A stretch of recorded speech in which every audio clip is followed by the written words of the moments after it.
নিজের সন্তানকে কখনো আমি বলবো না যে তুই বক্সিংয়ের দিকে যা। মান্থলি হলো ৬,০০০ করে পাই। আর এখন পর্যন্ত আমার পার্সোনাল কোনো স্পন্সর নাই। কেউ যোগাযোগ করেনি এখনো। কথাগুলো যিনি বলছিলেন তিনি বাংলাদেশের হয়ে বক্সিংয়ে ইতিহাস করার খুব কাছে। প্রথম বাংলাদেশি হিসেবে শনিবার ফাইট করবেন ওয়ার্ল্ড বক্সিং কাউন্সিল WBC এশিয়ার সিলভার সুপার ফ্লাইওয়েট চ্যাম্পিয়নশিপের জন্য। এমন একজন খেলোয়াড়েরও কোনো স্পন্সর নাই, ৬,০০০ টাকা বেতন, অথচ পাশের দেশ ভারতের একজন নারী বক্সারের মাসিক ইনকামও কয়েক লাখ। कम से कम महीने का मैं अगर अच्छे से फाइट खेलूँ 1 महीने में अगर MMA तो कम से कम 3 से 4 5 लाख इंडिया। বক্সিংয়ে আসেন যারা অধিকাংশের লক্ষ্য থাকে একটা সরকারি চাকুরি অন্তত মিলবে। কারোর বেলাতে তাও জোটে না। ইনজুরি নিত্যদিনের ঘটনা। পরিবারের সাপোর্ট থাকলে ঘুরে দাঁড়ানোর সুযোগ মেলে, না হলে সব শেষ। Family support, first family support না থাকলে সে প্লেয়ারটা হারিয়ে গেল। এমএসআরে যখন ছিলাম তখন ভাবতাম হয়তোবা যে সাব গেমসে একটা ভালো রেজাল্ট হলে ভবিষ্যতে ভালো কিছু হইতে পারে। তারপরে আমাদের ডিফেন্সে যেমন জব হয়, তখন ডিফেন্সে জব হলে একটা সরকারি জব হলে এটা দিয়ে ভবিষ্যতে বক্সিং না থাকলে আমার জবটা থেকে যাবে, এরকম একটা ইয়াদ ছিল। আর এটা হয়তো বা হবে। আর এখন যখন প্রফেশনাল শুরু হয়েছে তো এখন মানে মনে অন্যরকম একটা আনন্দ কাজ করছে যে না, প্রফেশনাল থেকে হয়তো বা ভালো কিছু হইতে পারে আমাদের। ওহ, নামটাই তো বলা হয়নি। তার নাম মোহাম্মদ উৎসব আহমেদ। অনেকে হয়তো প্রথমবার শুনছেন।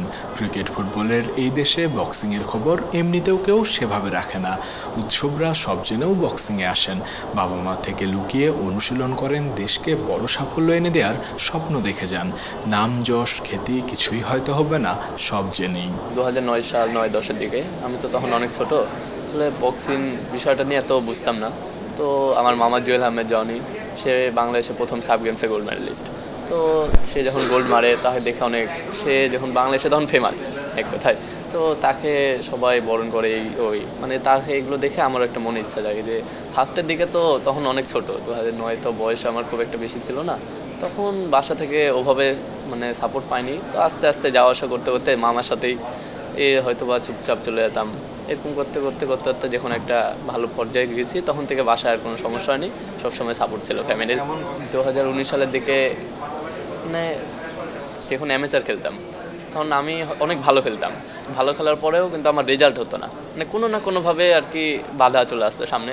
তো তখন একটা মানে অন্যরকম ফিলিংস মনে চলে আসছিলো যে না, বক্সিং হয়তো বা আমার দ্বারা হবে না, আমি আর বক্সিং খেলবো না। এরকম করে আমি প্রায় 5-6 মাস বক্সিংয়েও যাইনি।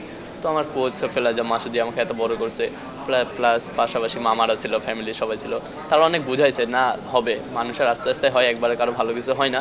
এক্সাইটেড অনেক বেশি, কারণ বাংলাদেশে এর আগে কেউ এরকম গেম করেনি। বাংলাদেশি হিসাবে বাংলাদেশের ইতিহাসে প্রথম, যেহেতু আমি এই গেমটা করছি, ইতিহাসে আমার নামটা থেকে যাবে, সেদিক থেকে তো অনেক বেশি আনন্দ। প্রিপারেশন অনেক ভালো ছিল আমাদের। হলো আমি তো ক্লাবে প্র্যাকটিস করি, ক্লাব থেকে 1 মাস আগে ঢাকায় আইছি।